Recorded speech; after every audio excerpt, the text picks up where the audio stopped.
afternoon, everyone. Good afternoon, everyone. We're going to allow another minute for all the attendees to come in, and we're going to go ahead and start at 3 o'clock.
Well, good afternoon and welcome to today's webinar, Training for Competition, Georgia's DOAS Small Business Procurement Readiness Workshop. This is the fourth webinar in our Cronin Awards webinar series, and we'll be taking a closer look at one of the finalists for 2021. Thank you all for joining us, and we're glad that you're here. Our 2021 Cronin Awards webinar series continues this month on Wednesday, December the 15th, and it's on Learn How Tennessee Found a Way to Use Their Collective Data to Motivate Bidders to Reduce Cost Proposals. Join us for the webinar using your leverage. Tennessee's ordinal ranking for negotiations registration is open. And all you have to do is visit www.naspo.org to register and look for the webinars tab on the left side of the page. And we look forward to seeing you there. At the close of today's presentation, you will be asked to complete a brief questionnaire. Your feedback is very valuable to us here at NASPO. And so today's presentation is good for 1 contact hour. To get your certificate, simply complete the questionnaire following the presentation. Before we begin, I'd like to take a moment to explain the format of today's webinar. All attendees must be muted. You can enter comments and questions in the chat box. If you would like to ask our presenters a question, you can type it into the Q&A box at the bottom of your window. Questions will be addressed during the presentation. And so we are really pleased to introduce our speakers today. We're honored to have with us Mary Chapman, who serves as the Interim Chief Procurement Officer and as the Director of Policy, Training, and Outreach for the Department of Administrative Services, State Purchasing Division. Mrs. Chapman has more than 14 years experience in state government procurement policy, contract negotiations, program management, and implementation of major projects. Our next presenter is Julian Bailey, who is currently employed as the Communications and Supplier Outreach Manager with the Georgia Department of Administrative Services, where she is responsible for communications and supplier outreach efforts for the State Purchasing Division. Mrs. Bailey has more than 20 years of work experience in the marketing, communication, and outreach areas, and has successfully trained thousands of business owners on the procurement process and systems in Georgia, including Team Georgia Marketplace TM and the Georgia Procurement Registry. And our last presenter is Caroline Ramon, is the Director of Specialty Programs for the UGA SBDC. In this role, she oversees the International Trade Center Multicultural Business Division at the new UGA SBDC Center at Morehouse College. Caroline is an experienced small business advisor and certified federal procurement instructor with an extensive history of launching business enterprises and designing internship training programs and partnership with nonprofits organization in Georgia. And so NASPO is really grateful to have you guys here. And now we'll turn it over to you, Mary. Thank you, Nellian. And hello from the state of Georgia. We are delighted to be with you this afternoon and share more information about a brand new training program that we've put together together with our educational partner, the University of Georgia Small Business Development Center, Multicultural Business Division. This has already had a wonderful impact on our small business community. And we hope that the information we share can be helpful to other states in their work with their small businesses. It is an honor to have been selected as a finalist for the George Cronin Award. Again, my name is Mary Chapman, and I will be kicking it off just to share a little bit more information about the Small Business Initiative here in the state of Georgia. It's been just a few years ago, but with the introduction of our new governor, Brian Kemp, in the state of Georgia, one of the first things he did was issue an executive order to make Georgia, with the goal of making Georgia the #1 state for small businesses. And so for us as the state procurement office in the state of Georgia, we definitely saw an opportunity to contribute to the governor's goal by reaching out to our small business community through outreach, through increased training. And I know that we're similar to some of our sister states and different. Georgia actually does not have a set-aside program in state procurement for small businesses. And so we knew that we had to make a difference in the small business community in terms of what we could do to make it easier for them to participate in the state procurement process. So we worked together with the Georgians First Commission and one of their consultants to really speak to the small business community and get an understanding of what were some of their challenges in participating in the state procurement process. And some of these, I think, will be very similar to what small businesses may be experiencing in your state. We actually did a focus group following one of our supplier training sessions where we asked small business owners if they would give us some insight into what their experience had been in state procurement and some of the things that were a challenge or a barrier to them. So some of the things that we heard were limited time and staffing resources. We all know that state procurements, they can be very complex, lengthy, lots of documents to review. Maybe you have to interact with a bidding system that may or may not be very user-friendly. So if you don't have dedicated staff to do that work, review the procurement documents, understand the system, that can definitely be a disadvantage to you as a small business. We also heard from our small business owners complex or very restrictive solicitation requirements. That can be a challenge to our small businesses as well, based on their experience, based on their capacity. Limited understanding of state procurement rules. They may not be very experienced in what it takes to participate, the process, what information that they can obtain, resources that may be available to them. We also heard from small businesses that they had business development needs, and maybe they also needed assistance with access to capital. For a lot of our state contracts, we may not be paying the supplier right away. They may need to secure certain goods, software, they may need to have staff, there may be things that they need to ramp up and do for a while before they're actually going to get paid by the state. So that can definitely be a challenge as well.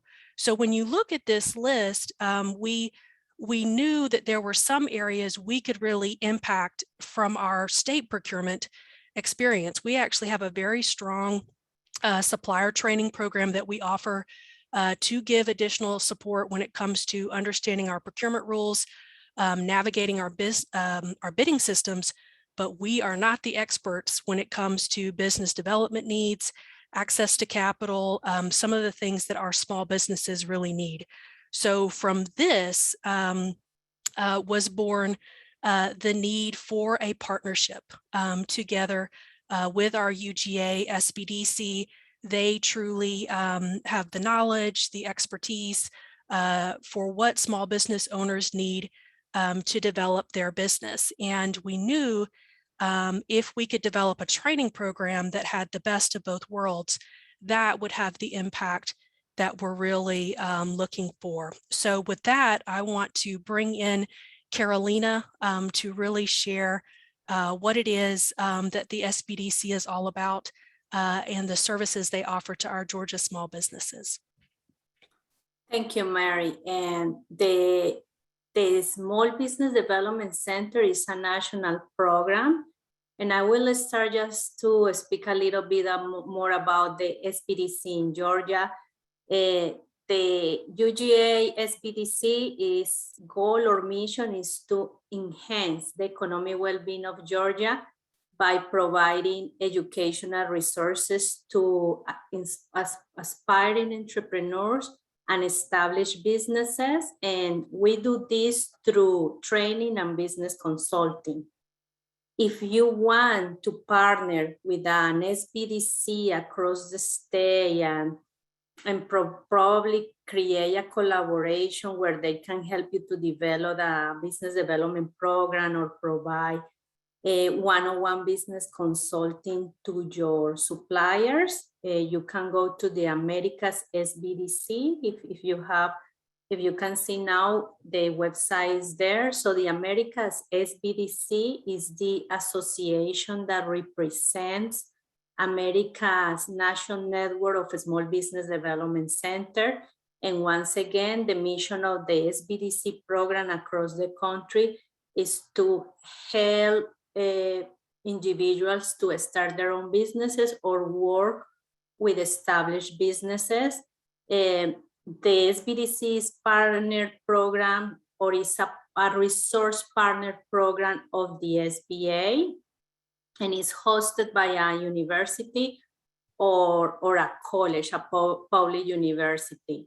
So a little bit more about the program. So the program, as we mentioned before, is the Georgia DOAS Small Business Procurement Readiness Workshop is a business development program designed for established businesses and emerging companies with at least 2 years of ongoing operations and a strong desire to conduct business with the local government, with your states, counties, or with the federal government.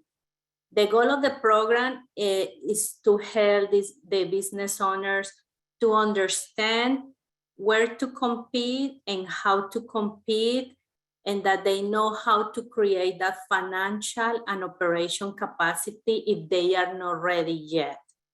So one of the things that we established with the Department of Administrative Service here in Georgia was that the recruitment is an important thing to the success of the program. So we create a participants criteria.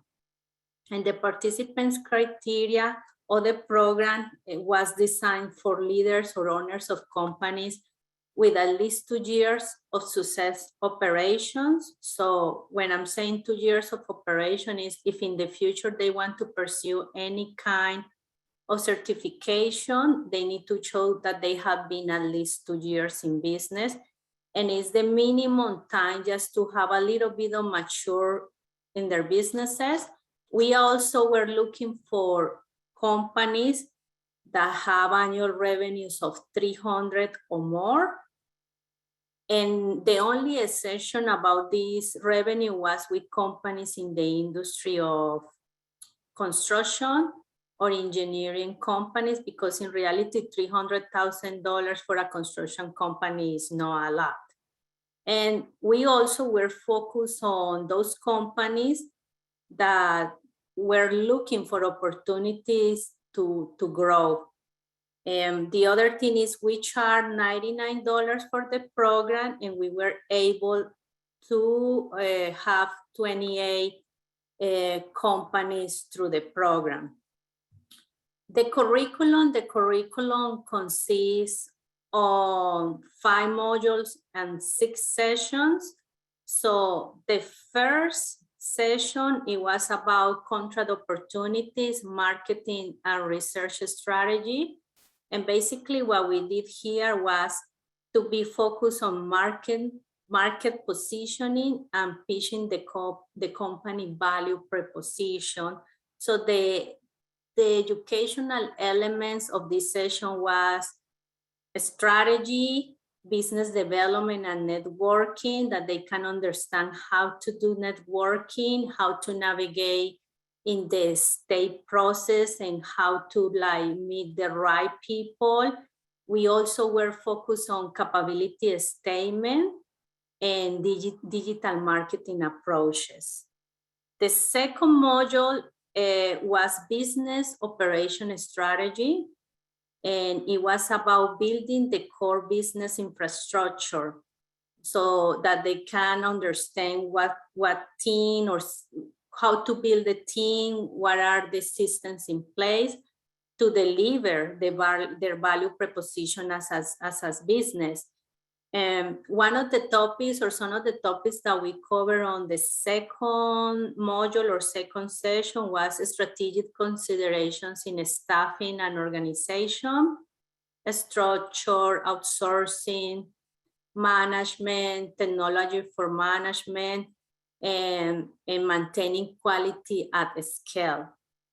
The third session, it was related to procurement business development strategies.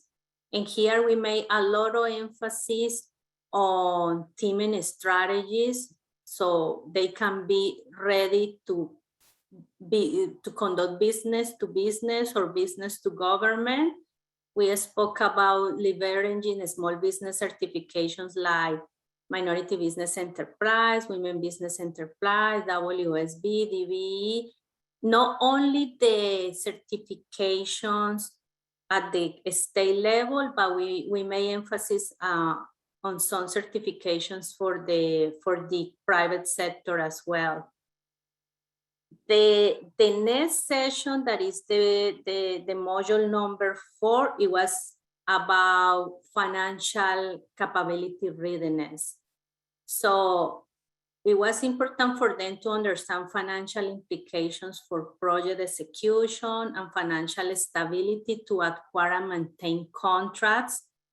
Again, the same thing is if they were not ready, so they can just see the whole picture, and they can prepare just to create that financial capacity to compete.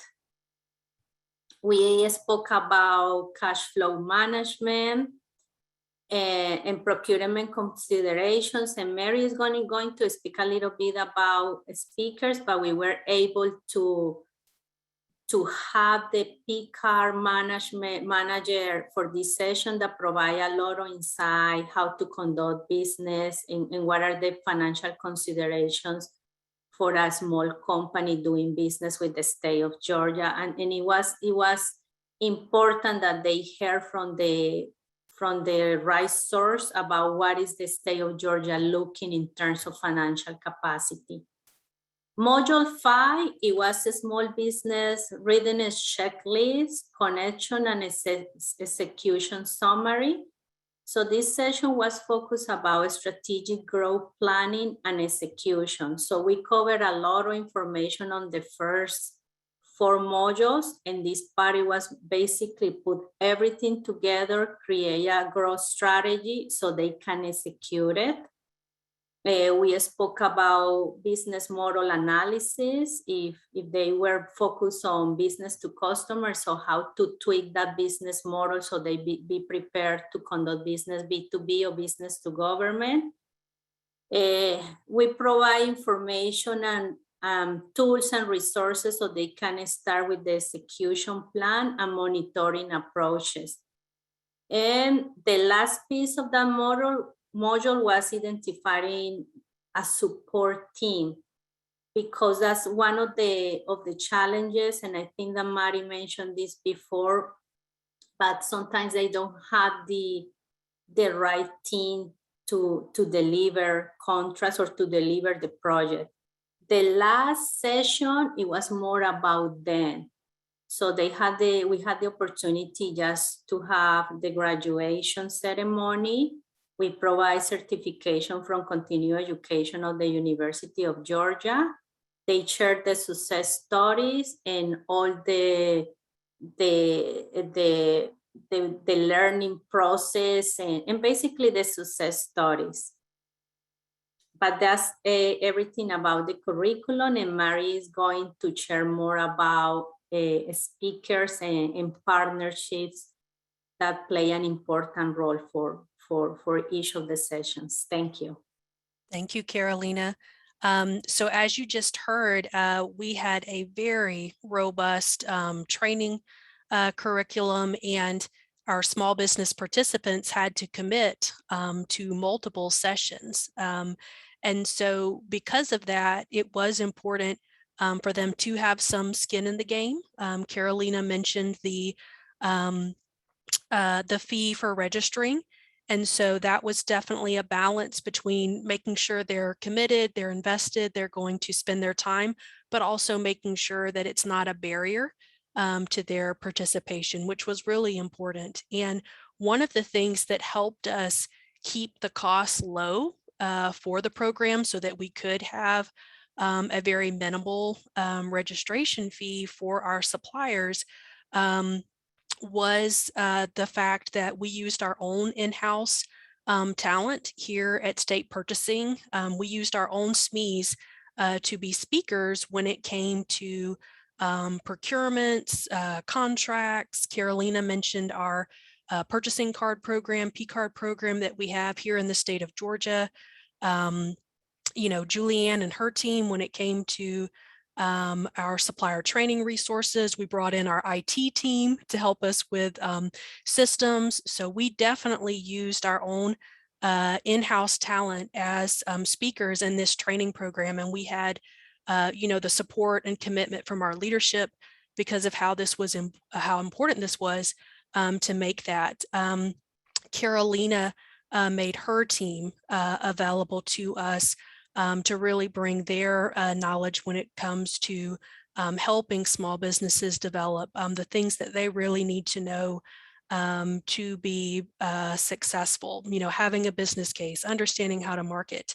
And then what we added to that, and I think this is one of the things that really makes our Georgia program unique, is we also brought in sister state agencies. We brought in local government representatives. So one of our sessions actually included a panel discussion where we had representatives from our technical college system here in the state of Georgia, our university system of Georgia, which is all of our public state colleges.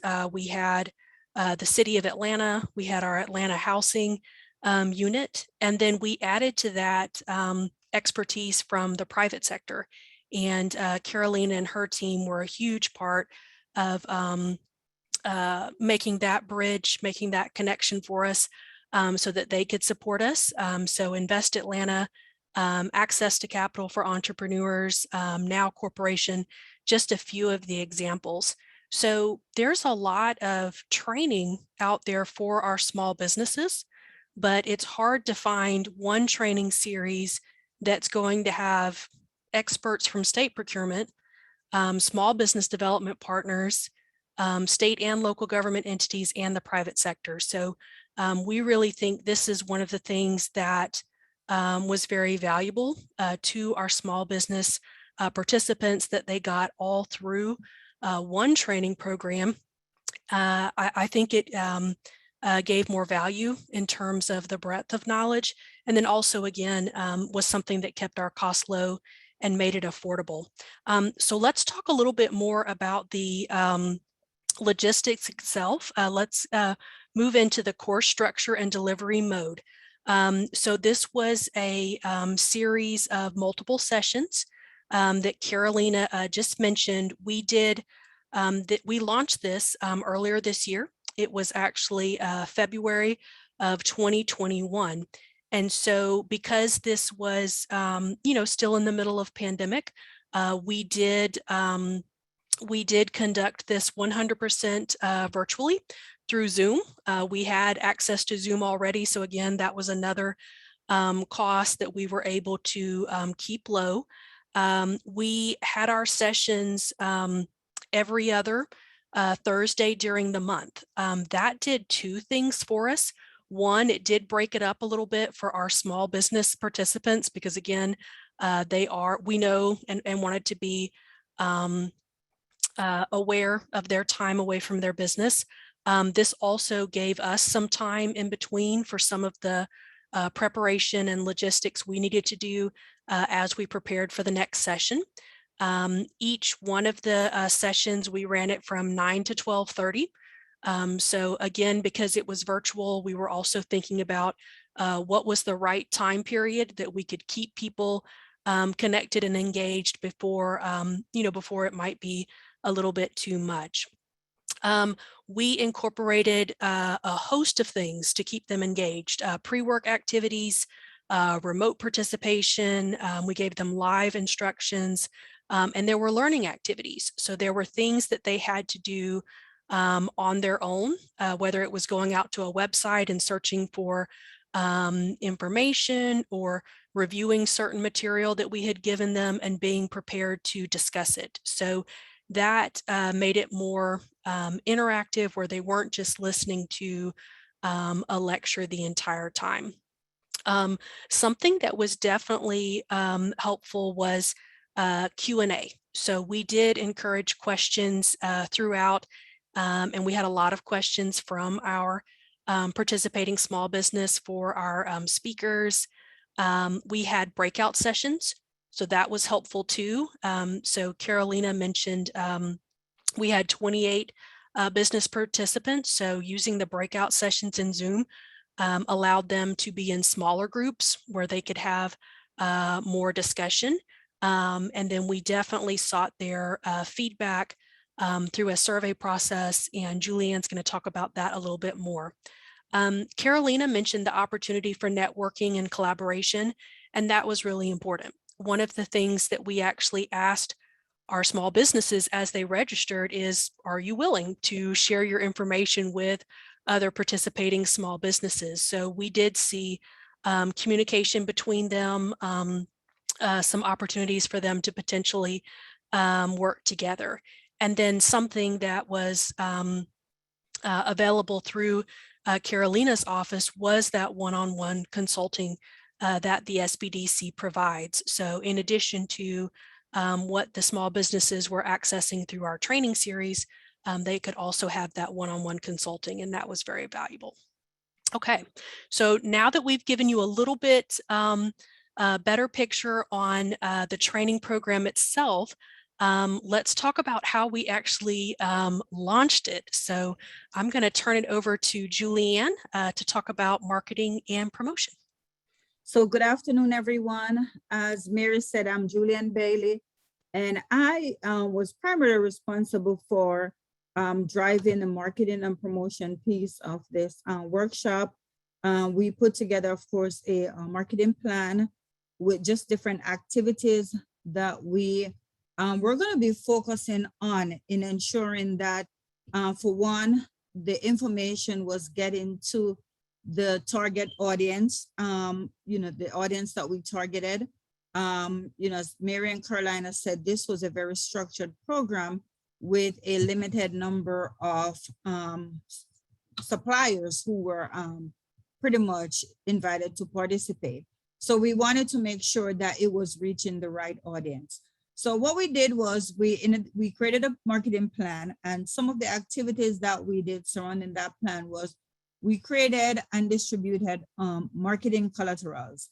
So we had save the dates done. We have registration flyers done in preparation, for distribution. We developed a web page under the small business tab on the DOAS website. So on the main DOAS website, we also have a small business page. And so under that small business page is where we develop a web page specifically for this program. We also shared marketing materials that we developed with our outreach partners and other organizations. So, you know, of course, SBDC, as Carolina mentioned, there are 18 different SBDC centers in and around the state. We also work with other organizations such as the Georgia Tech Procurement Center. We work with some of the local chambers, different organizations charged with working with small businesses, or local government, different cities, states, entities. And so we share all this information with them so that they're able to share it with the clients or the businesses that they are working with.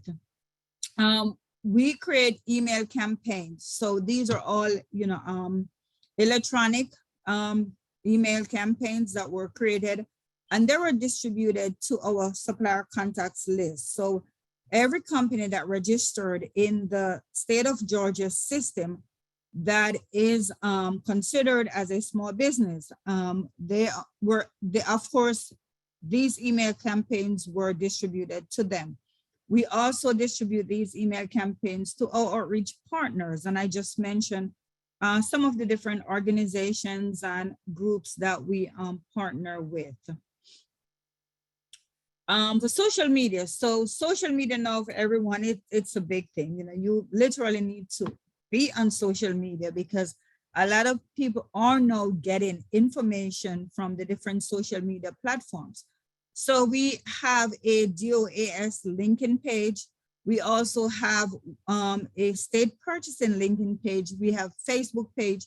And so what we did was created social media posts that we shared on these platforms to ensure that, of course, it's, you know, going out, it's reaching the audience that we are trying to target.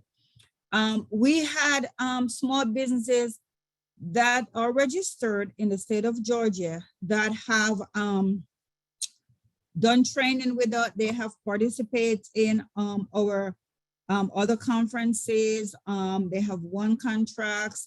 So we had these small businesses recorded testimonial to talk about, you know, what it is that, you know, they do with, they, you know, have done with us, how we help them, and to kind of share their success stories in working with us and with our partners. And so we share those again, you know, in various platforms. We share them in email, on social media.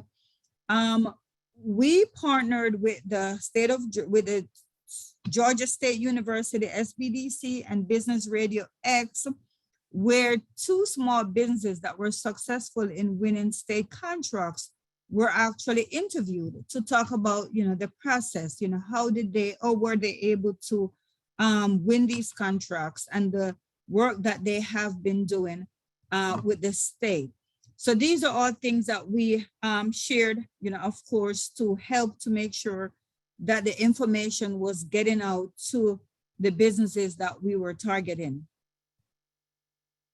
And so the results, so we had rapid results through, of course, a partnership with the UGA SBDC Minority Business Division, because they already have resources in place, as Carolina talked about, you know, the different things that we do. They have resources in place that we don't have. And so it was really good for us to have the program launched with their partnership. We use the virtual technology. Mary talked about, you know, how the program was done virtually. And so what that did was it helped to reduce the cost and, of course, participation barriers, because now, so this program wasn't face-to-face, it was virtual. So we had companies across the state who were participating. So there was no barrier in regards to, well, I'm not able to travel to the location because this is a face-to-face program. They were able to participate from wherever they are. There's an online application process where they have to, of course, qualify. And Carolina talked about the criteria, you know, for them to get qualified for this program. Of course, I talk about the digital marketing that we did through our social media. on our website. And so what this did was it helped us to pretty much have the program sold out in 10 days. So it didn't take us very long for us to market this program and to get these companies to sign up who wanted to participate. Combined state, procurement, small business development, and industry expert in one platform. So now we have all these folks on the one platform, pretty much providing the information our small businesses need to help them succeed. And so small businesses, they share their lesson learned. They talk about the success stories. Well, some of the successes that they have were some of the suppliers prior to the program, they were not registered in our system. So we were able to get them registered. They have a better understanding of how to go through the bidding process, how to participate in the bidding process. Their understanding of the elevator pitch, of course, was improved because now they have gone through that in the program. And so they know how to pitch their businesses to the different organizations or entities that they're trying to work with. And of course, they were able to get their capability statement done. Carolina talked about marketing strategy. So all of this were as a result of the training that was provided to these businesses. And in the end, we had 3 business owners who reported that they had received new contracts at the end of the program. And there was a 4th business owner who actually established a referral agreement with an entity. So how do we measure, how were we measuring success? So in addition to what was shared with us from the suppliers that participated, after every session, there was a survey. So a survey was sent to each participant to get their feedback, to get information on what it is that they would like to see coming up. And prior to that session, we would have a recap. So there would be a recap. And if there were things that they wanted to get more information on or to discuss, that was an opportunity for them to discuss that prior to the start of the next session. After the workshop series, so after all series, we again surveyed the participants, and they were able to provide feedback to us on, well, what it is that they would like to see in the future, which we're going to use to help shape, of course, the next workshop series that we have, which is very helpful because we wanted to know, well, we provide all this information to you. What next? What else can we provide to you? We had direct contact, telephone calls. So we actually call these businesses to find out, where they are with their businesses and to see if they are bidding on contracts and what help they need from us. So we did not just train them and leave them. It's a continuous process. We are making sure that we are getting the information we need and that they are successful as they try to, of course, navigate the procurement process in the state of Georgia. And I'll turn it over to Mary, who's going to talk about what next. Where do we go from here? Thank you, Julianne. One thing I wanted to add while we were talking about measuring success, Julianne was talking about some of the things that we did throughout the sessions and then after the sessions. But during the sessions, the final session we had for the graduation, we actually set aside over an hour just to hear directly from our small businesses on what had been impactful to them, what had they learned. And that was really inspiring. We really heard a lot from everyone. They were willing to share. They were very open about what had been helpful to them.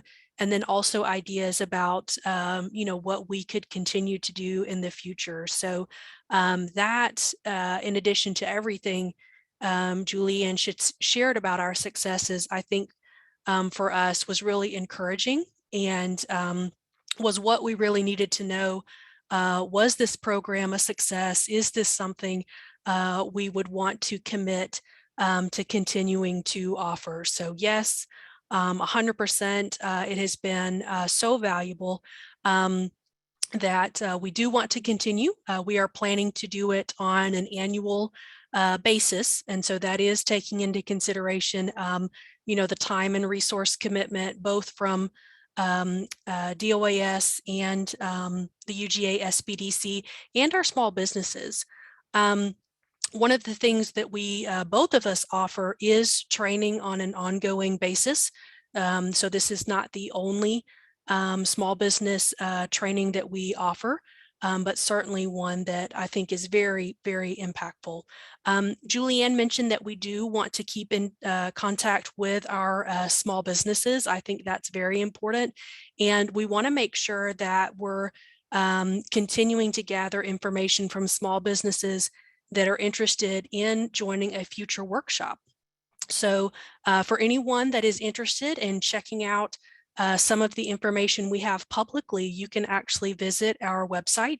It's www.doas.ga.gov. And we actually have a small business procurement readiness workshop page that's still open. And we left a little sign up link out there. So any small business that stumbles across that page, they have a way to go ahead and sign up so that when we're ready to launch our next small business procurement readiness workshop series, we already have several companies that have signed up. So that's been something that was very beneficial and helpful to us. A couple of things that I want to share before we open it up to questions, and that's some of the things that I think are very fairly simple to do, but have an impact with your small businesses. So one thing that we offered when it came to improving your elevator pitch is we had our small businesses pair up and they introduced themselves one-on-one to the other person they were partnered with. And then when we came back together as a group, the other small business had to introduce them. So you were not introducing yourself to the entire group, someone else was introducing you. So that was a very interesting and effective way to test out how effective is your introduction and your elevator pitch. Are you actually getting across to the person that you're introducing yourself to, what it is that you do, what makes you different? So that was actually something that was a really helpful exercise. And then something else that I loved that Carolina and team did was they actually took some examples of capability statements and helped the small business owners improve them, and then shared that as an example to the other attendees so that they could also see that and make improvements to their own. So just a couple of examples of some of the things that I think were very helpful to our small businesses. So with that, I know that we wanted to reserve some time for questions, but I want to give a very special thank you to my co-presenters, Carolina and Julianne, and also to Lanique Bradley. Lanique is our brand new supplier outreach specialist. She has just joined us and she is already making a great impact on our small business program. So thank you. All right, Nellie on.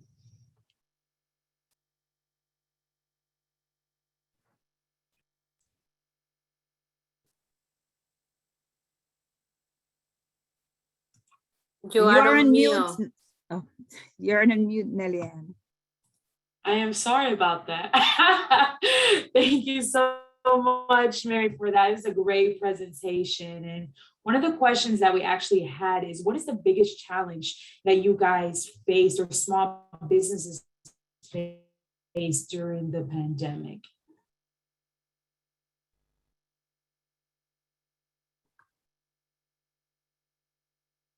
I think I'll jump in first, and Carolina, I would love to hear your thoughts too. I think connectivity was an issue, right? Like, how am I going to interact and communicate with others. And I think something that became a discussion point was thinking about how to pivot. How do I need to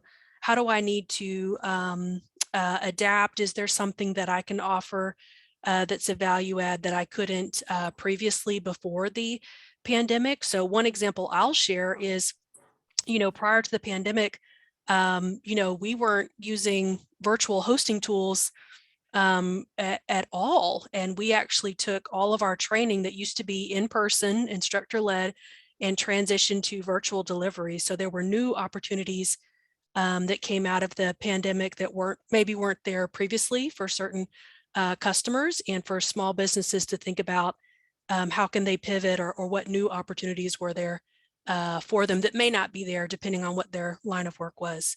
Carolina, what would be your thoughts there?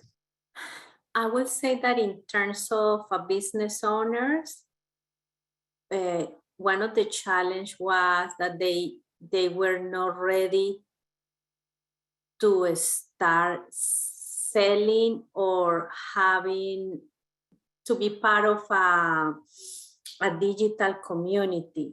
So especially for companies that provide services, so the challenge or have a presence online and be familiar with like digital marketing or digitalize everything was a challenge for them.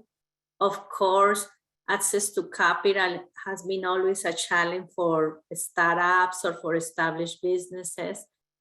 And I would say the lack of a structure was a big challenge for small businesses when they want to apply for PPP or for any of the recovery loans, because they don't have the structure in terms of business taxes records.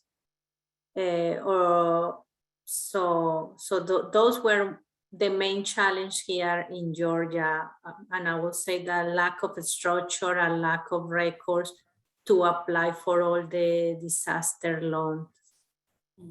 Mary, can I add, do you mind if I add to that, Mary? Please.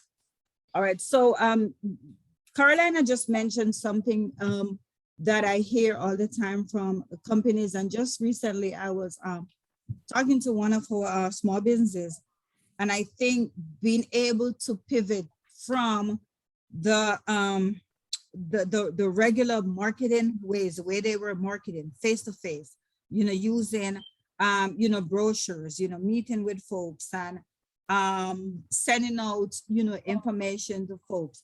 Now they realize that they have to change that way of marketing, so they have to get on all these digital platforms that are available.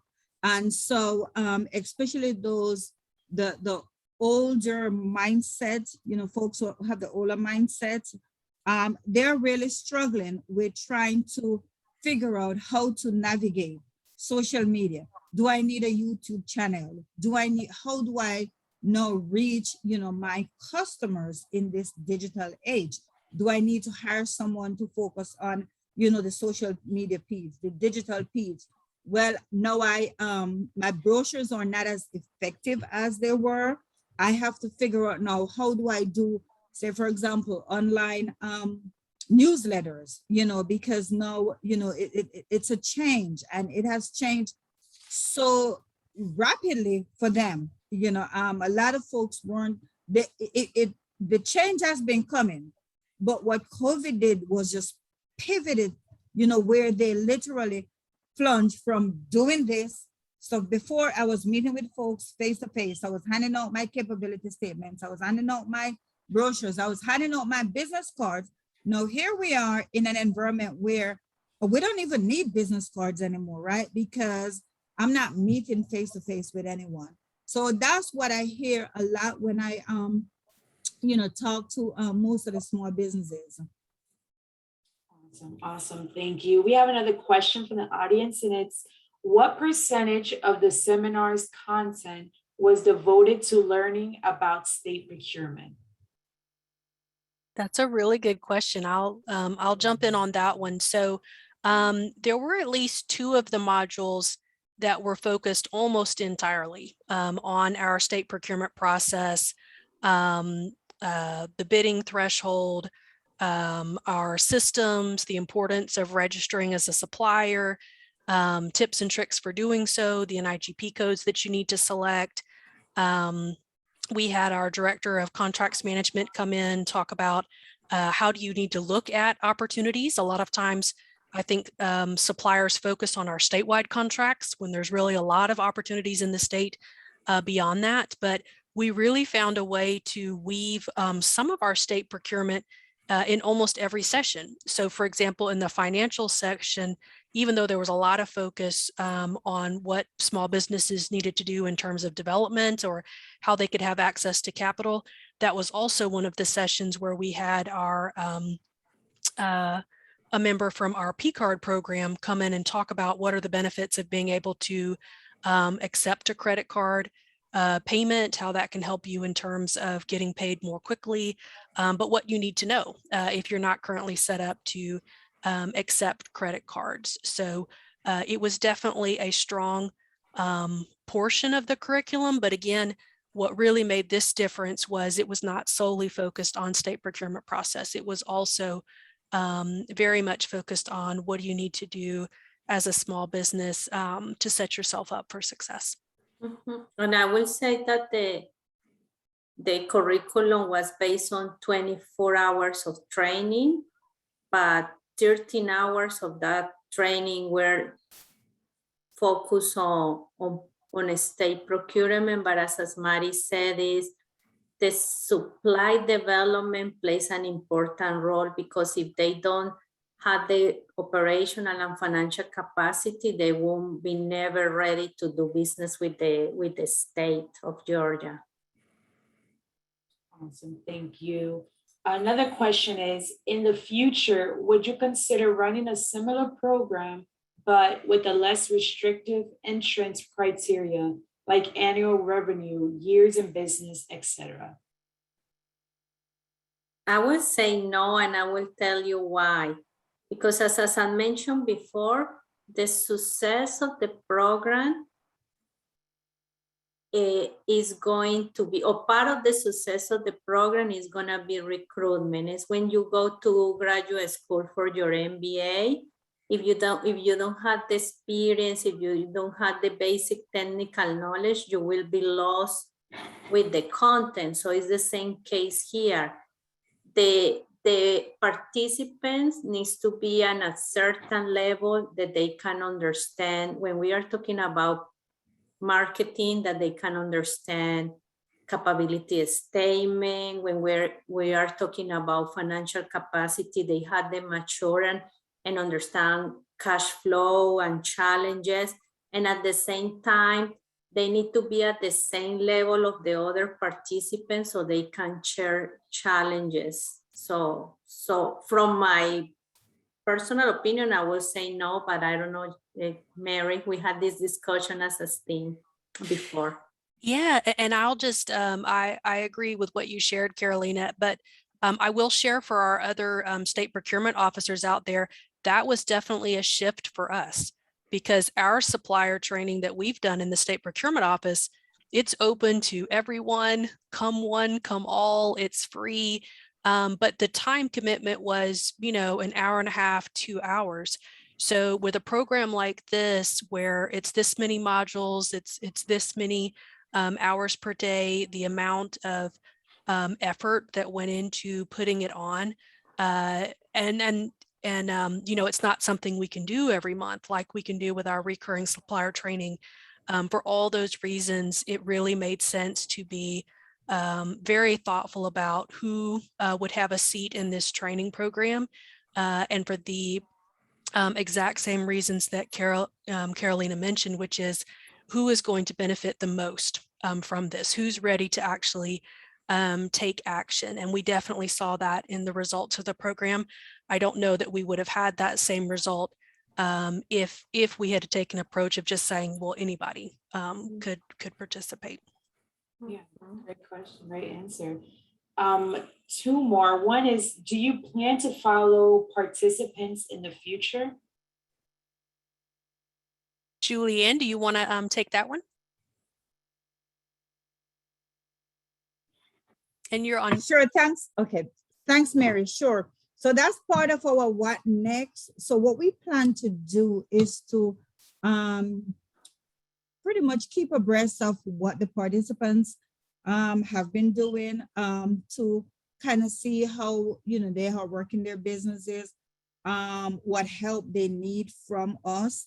Just had a discussion last week with a couple who pretty much kind of tell us what it is that they need. And so the plan is to make sure that whatever information they need, someone said, well, I have these contracts and I need to figure out how to get, information on loans. So we have organizations that we partner with that work with loans.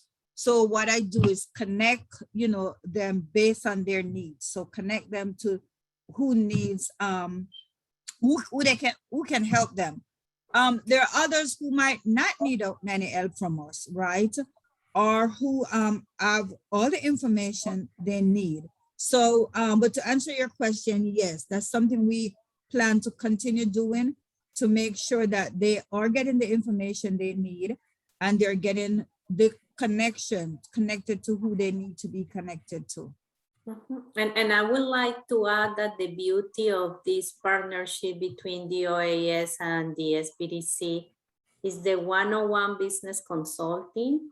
So please keep in mind that this is not only a training, this is a program. That means that we are covering all the training and the technical knowledge, but then we meet in a one-on-one basis with these business owners to work on the specific needs of those businesses. It can be they want to learn more about joint ventures, they want to learn more about alternative financing for contractors. And as Julian said, we work with other partners, for example, Now Account that help them with factory loan, that is a specific loan program for contractors. So it's a loan relationship. This is not a transaction. You get the loan and that's it. No, this is transformational consulting where we create the relationship with the business owners and we are helping them through a process. Wonderful. And then our last question is, does Georgia have a definition of who is a small business? If yes, what percentage of Georgia's annual procured spend do these small business win? That's a good question. So one of the things that we definitely discovered through our work at the beginning of the project with the Georgians First Commission is every state has their own definition of small business. So for Georgia, it is either less than 300 employees or I'm sorry, 300 or less employees or 30 million or less in annual revenue. And that is a higher threshold than some of our sister states. And so there was some discussion around whether or not Georgia might consider changing its state law, but that has not happened yet. One thing that did happen effective in July of this year is they did introduce tiers. So we now have 3 tiers within that overall Georgia definition of small businesses. And so we're actually going to start tracking the number of small businesses we have registered within those 3 tiers. And then also if we can spend within those 3 tiers. And I think that may also be helpful to our decision makers in the future about Georgia's current definition for small business. I'll be very honest with the question about spend. That is definitely one of the areas that's been very tough for us to track in Georgia. Georgia does not have a required certification process for small businesses. It is self-reported to us when they go through our supplier registration process. So we've actually discovered going through our registration system, some have answered in a way that tells us they are a small business based on the number of employees they're reporting or based on the amount of annual revenue, but yet they're not marking themselves as a small business. So we've actually done some cleanup in our supplier registration system this year to try to update those records, that if they meet one of their criteria, go ahead and mark them as a small business. Another challenge we face is Georgia's competitive bid threshold is under $25,000. So if you want to do business with the state, you don't have to get registered with us. You don't have to participate in a competitive bid if your transaction is less than 25,000. And that's definitely an opportunity for our small businesses. And when they were getting set up for payment, we weren't collecting the small business status definition. So that's something we've worked together with our Georgia State Accounting Office to improve. So going forward, we're trying to capture small business status, even for those suppliers that are just getting set up for payment. So I'll give you a rough estimate. So going back to fiscal year 19, we're estimating, and I think this is a undercount, right around 77 million in spend with small businesses. If we look at just Georgia resident small businesses, we were around 55.6 million. But again, I think that's very underestimated based on some of the challenges we've had with our small business tracking. So if anybody has some great ideas or solutions from other states on that, we welcome it. Well, wonderful. Well, thank you so much. Those were some great questions. So today that concludes today's presentation. And I want to thank our presenters again, Mary, Carolina, and Julian. Thank you so much for your valuable information that you shared today and for working here with us at NASPO to bring it to you. And thank you for all attending the webinar today. You will receive a follow-up email containing today's slides and materials. Remember, this webinar qualifies as one contact hour for continuing education. To receive your certificate, simply fill out the survey in your browser window once you've exited the webinar. This webinar has been recorded and will be available for viewing on the NASPO YouTube page in the coming days. Questions entered into the chat and Q&A boxes have been saved, and we will try to follow up via email for any ones not addressed during the presentation. Thanks, guys, again, and it was a great session. I hope everyone has a great day. Bye. Thank you so much. Bye-bye. Thank you so much. Bye, everyone.